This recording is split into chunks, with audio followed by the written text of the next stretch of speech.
휴고 광야의 소리로 어쩌면 마지막 장이 되겠습니다. 그러나 계속해서 하나님이 감동 주신 대로 요한계시록과 다니엘 그리고 에스겔서, 스가랴서 모든 성경을 총망라해서 예수님 메시지를 통해서 계속 저와 여러분은 같이 만날 수 있는 분들은 인터넷상에 만나서 이 말씀으로 늘 무장하다가 함께 주님의 신부로 이제 만날 수 있기를 바랍니다.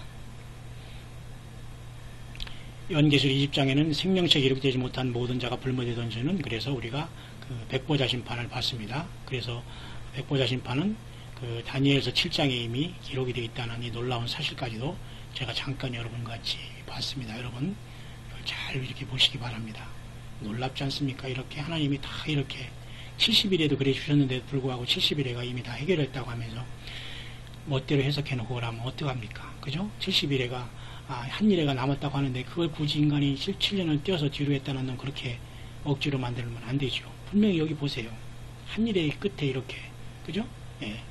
장차 많은 사람은 더불어 한 일회 동안에 은혜가 굳게 하겠고, 여기에 나와서 한 일회가 여기 시작되는 것이지, 괜히 우리가 70일에 한 일회를 떼어가지고 억지로 맞춘 게 아니지 않습니까? 이런 모든 것들이 이제 다 지나가고, 이제 요한계시록 이제 20장, 이제 후반절 놀라운 시간이 오고 있습니다.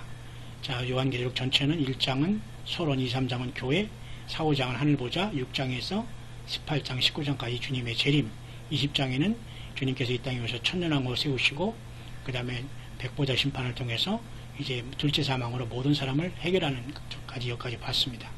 이제는 21장, 22장은 영원한 세계로 이어지는, 여기가 끝이 아니라 시작입니다. 여기서부터 영원히 이어지는데 주님이 여기서 조금 맛을 보여준 것이 바로 새하늘과 새 땅과 생명수강 그리고 예루살렘 성에서 여기 언급해 주시고 있습니다.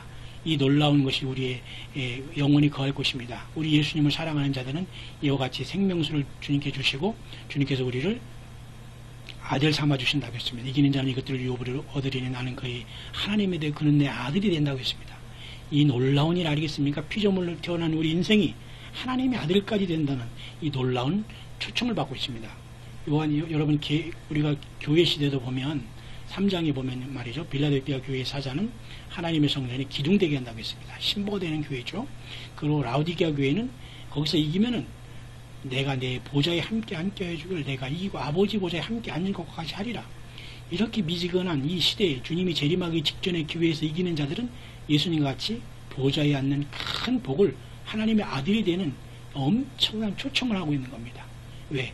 그렇게 부자라고 외치는 이 교회에 머물지 않고 음료에 당하지 않고 끝까지 예수님을 따라왔기 때문에 그 고통과 아픔과 외면과 왕따 속에서도 그 상급은 최고로 이렇게 하나님이 높여주신 겁니다.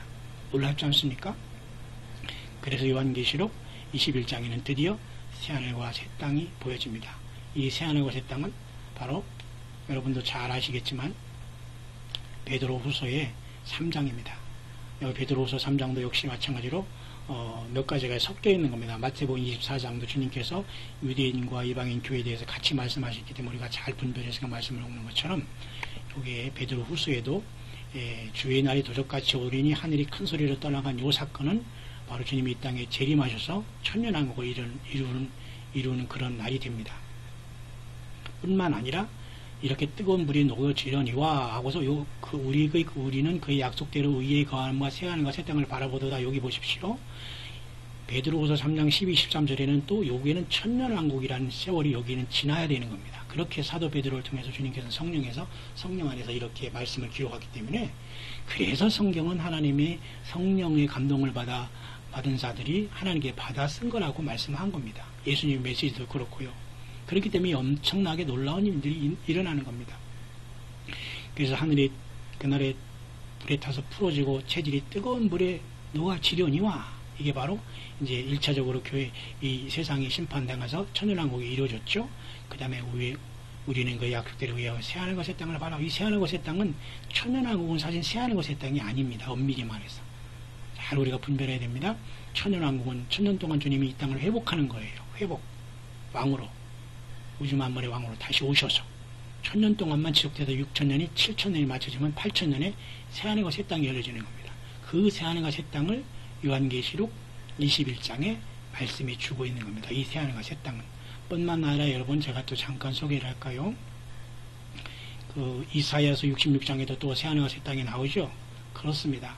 요한은 이 이사야서는 묘하게도 성경 66권의 작은 책까지 이렇게 66장으로 되어 있는데요. 또 묘하게도 27장까지와 28장보다 39권하고 이게 좀 27권, 39권 같이 마치 신구약을 한 것처럼 이렇게 분리가 돼서 볼 수 있는 놀라운 책인데요. 역시 하나님이 만드신 것인 게 쓰신 거기 때문에 그렇겠죠. 자, 요한복, 자, 이사야 66장 잠시 볼까요? 제가 이제 요한계시록을 서서히 마치면서 굉장히 마음이 흥분되고 또한 기쁘기도 하고 또 그래서 제가 많이 또 시간 안에 또 이렇게 해야 되고 또 여러 가지 제가 미국에서의 말씀 증거하는 상황도 결코 여의치 않기 때문에 말도 빨라지고 또 목소리도 허스키하고 때로는 작게 들렸다 크게 들렸다 많은 이런 상황이 있지만 여러분 꼭 오직 예수님을 사랑하는 마음으로 성령의 음성만 성령의 교회들에게 하시는 말씀만 여러분이 들으시고 예수님의 신부로서 함께 만나면 됩니다. 그래서 이사야 66장에 보면 이와 같이 보세요. 이사야 66장에도 보면 새하늘과 새 땅을 창조하나니 그렇게 말씀했습니다. 이전 것은 생각나지 않는다고 주님께서 이렇게 말씀했습니다. 나 여호와가 말하노라 나의 지을 새하늘과 새 땅에 내 앞에 항상 있을 것이니 너희 자손과 너희 이름이 항상 있으리라. 이때는 이제 유대인과 이방인의 구별이 없죠. 환란을 통해서 야곱의 환란을 통해 예레미야 30장 7절에 있어야 할 마지막 70일의 마지막 7년의 대환란을 육적인 이스라엘이 겪었지만 이때는 이방인의 교회나 유대인이나 할 것 없이 모두가 다 예수님 안에서 한 하늘의 로얄 패밀리가 된 겁니다. 그래서 이때는 새하늘과 새 땅은 바로 천년왕국이 지난 새하늘과 새 땅을 얘기하는 거죠. 그런데 이 말씀에도 역시 동일하게 베드로 사도가 말한 것 같이 이렇게 천년왕국과 새하늘과 새 땅 영원한 세계가 겹쳐져 있는 걸 보게 됩니다. 또 여기서 주님이 뭐라고 하시냐면 매 월삭과 매 안식일에 모든 혈육이 내게 이르러 경배하리라. 이것은 또 천년왕국을 얘기하는 겁니다.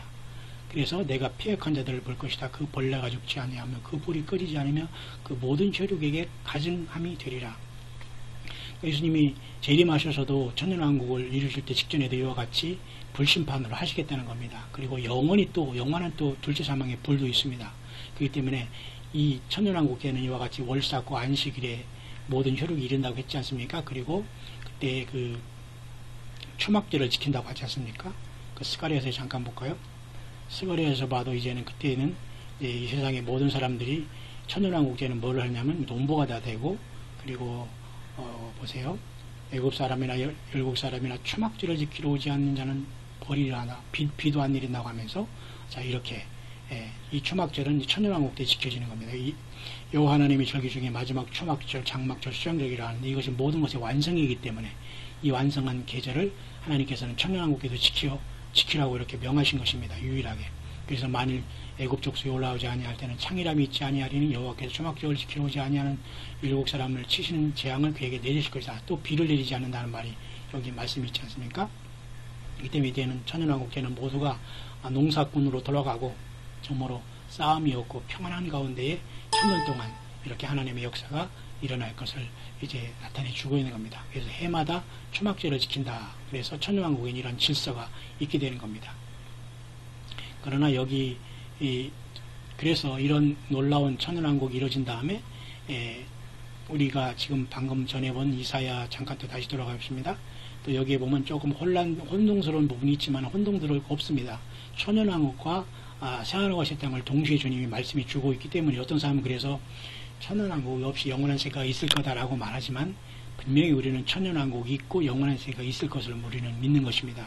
여기서 새하늘과 새 땅은 주님께서 지금 제가 말씀하는 요한계시록 21장을 말하는 거지만 그 후에 다시 주님은 천년왕국의 이와 같이 안식일을 지키고 안식일과 월삭의 혈육이 경배한다는 이걸 초막절 지키는 것 같은 말씀을 하고 있는 겁니다. 그렇기 때문에 여기서 말하는 새하늘과 새 땅은 천년왕국의 새하늘과 새 땅이 아니라 영원한 새하늘과 새 땅, 천년왕국 후에까지도 우리 하나님은 시공간을 총환해서 말씀해 주고 있는 그런 놀라운 말씀이 되는 겁니다. 그렇기 때문에 반드시 천년왕국은 있는 것이지 결코 상징이 아니라는 것을 우리는 알아야 됩니다. 그래서 그 천년왕국이 이루어지고 끝난 다음에 새하늘과 새 땅인 천년왕국 후에 7천년이 끝난 다음에 백보자 심판이 지난 다음에 새하늘과 새 땅이 이루어지는 겁니다. 그래서 처음 하늘과 처음 땅에 다 지나갔고 전혀 다른 세계가 오는 겁니다. 새 예루살렘 정은 영원히 하나님의 지성소가 있는 곳이기 때문에 이제 내려와서 이제 여기에 영원히 거하게 되고, 그죠? 이때는 시온선에 이미 어린 양의 혼인잔치에 내려왔기 때문에 이제 1000년 동안만 이제 하늘 어딘가 떠 있으면서 지구를 통치하게 될 것입니다. 이게 놀라운 신비겠죠? 우리는 주님의 신부가 되어서 이곳에 거하면서 주님의 그 명령을 수행하게 될 것입니다. 그래서 내가 들으니 보좌의 큰 음성이 나서 가라되 보라 하나님의 장막에 사람들과 함께 있음에 하나님이 저희와 함께 거하시리니 저희는 하나님의 백성이 되고 하나님은 친저희와 함께 계셔서 이게 하나님의 영원한 계획이셨습니다. 창세전에 그리스도 예수 안에 택한 자들과 영원히 살고 싶고 사랑하고 살고 싶은 하나님의 마음, 죄가 없는 곳에서 주님이 친히 인간으로 오셔서 죄로 물든 우리를 그 핏값으로 구속하셔서 하늘 보좌로 우리를 안고 올라가신 것입니다. 놀라운 주님을 찬양합니다. 감격하고 감사하고 놀라운 일이지 않습니까? 이렇게 우리 주님은 우리를 사랑하신 것입니다. 그 주님의 성령을 우리 안에 계시면서 이 마지막 해산의 고통 속에서 마지막 사명을 감당하다가 우리와 같이 성령님이 떠나게 될 겁니다. 막는 자로 데살로니가 후서에 있다가 보라 보좌에 앉으신 이가 가라사대 보라 내가 만물을 새롭게 하노라. 이 만물을 새롭게 하는 것은 단순히 천년왕국 정도가 아니라 완전한 새하늘과 새 땅에서 만물을 새롭게 하노라는 하나님의 이 말씀이 선포됩니다. 그대로 세상이 다 변하게 되는 겁니다. 끝난 것입니다. 그래서 주님께서 말씀하십니다. 내게 말씀하시되 이루었도다. 나는 알파와 오메가요 시험과 나중이라 내가 생명수생으로 목마른 자에게 값없이 주리니 이기는 자는 이것들을 유업으로 얻으리라. 7개 교회 중에도 다 이기는 자들에게 약속해줬죠. 그리고 최종적인 이기는 약속에 이 모든 이기는 것의 최종 결론은 공통본문은 뭔지 아십니까? 하나님이 되고 그는 내 아들이 되는 겁니다. 우리는 모두가 작은 예수들에도 영원 세계를 살아가는 하나님의 아들들이 되는 것입니다. 인간 피조물로 태어났다가 죄인 되었다가 우리 주님께서 인간으로 오셔서 우리를 그 피로 살리셔서 영원한 아들들이 되게 하신 것입니다. 우리 인생의 목표 어디에 있어야 됩니까? 무엇을 추구해야 됩니까? 이 놀라운 주님의 선택하심에 우리는 아멘 할렐루야 응답하면 되는 겁니다. 그러나 두려워하는 자들과 믿지 않는 자들과 흉악한 자들과 살인자들과 행음자들과 술객들과 우상숭배하는 모든 거짓말하는 자들은 불과 유황무로 타는 못에 참여하리니 둘째 사망이라. 분명히 불과 유황무에 참여하는데도 불구하고 여기서 무슨 교단 비판하고 그런 거 저는 없습니다. 그러고 악유할 필요도 없고 하고 싶지도 않고요. 그래서 무슨 안식교인이나 여호와의 증인 내지는 무슨 이런 사람들은 불못이 없다는 거예요. 죽으면 그냥 잠자는 상태에서 일어난다는 겁니다. 이거 상징으로 해석하니까 하나님이 죄에 대해서 얼마나 무섭고 그 죄가 얼마나 무서운 인간으로 태어나셔서 그 피로 죄를 사해졌다는 그 사랑을 완전히 무시하고 모독하는 행위입니다. 이 영원한 하나님의 불심판을 없다고 하면서 잠은 사람이 죽으면 그냥 잠자다 깨어난다고 이렇게 하니 얼마나 성경을 왜곡하는 것입니까? 정말 안타깝지 않습니까, 여러분? 여러분 모두가 이기는 자가 되어서 주님의 아들이 되고 영원히 주님과 영생복락을 누리는 우리들이 되어야 되지 않겠습니까? 그래서 21장 이후에는 이와 같이 어린 양의 신부인 예루살렘 성을 또 다시 한번 보여주고 있습니다. 새하늘과 새 땅에는 또 이렇게 예루살렘 성이 있습니다. 모든 게 영원히 새 것이기 때문에 거기는 새자를 붙이지 않습니다. 그래서 영원히 예루살렘 성 지성소 보좌에 우리 삼위일체 하나님과 우리는 살아가게 될 것이고 온 우주 만물은 그 질서에 따라 영원히 창조되면서 하나님의 영광을 나타내게 될 것입니다. 성령으로 나를 데리고 재앙을 가진 천사들이 이것도 보여주고 저것도 보여주고 그러더니 이제 마지막에는 성령으로 나를 데리고 높은 산으로 올라가서 하늘에서 내려오는 거룩한 성 예루살렘을 보였습니다. 놀랍죠? 모두가 보석 같고 12천사가 지키고 있고 높은 성곽이 있고 12대문 12문이 있고 문들 위에는 이스라엘 12지파 이름이 있고 동서남북에 세 문씩 이렇게 동서남북 네 군데에 세 문씩이 있습니다. 성곽에 12기초석이 있고 어린 양의 12사도 12이름이 바로 이 성곽의 12기초석에 있습니다. 그런 구조를 말씀해 주고 있죠. 그리고 그 높은 성곽에는 이스라엘 12지파의 이름들이 거기 기록이 되어 있고 성곽의 기초석에는 어린 양의 12사도 이름이 거기에 기록되고 있습니다. 마치 24장로가 먼저 대표로 각 지파를 이끈 그 장로들이 거기 있는 것처럼 말입니다. 그래서 영원히 어린 양의 생명책에 기록된 자들이 여기에 다 이제 들어가게 된 것입니다. 그래서 이제는 마지막 이 수정강이 흐르는 모습을 지금 계속 이렇게 보여주고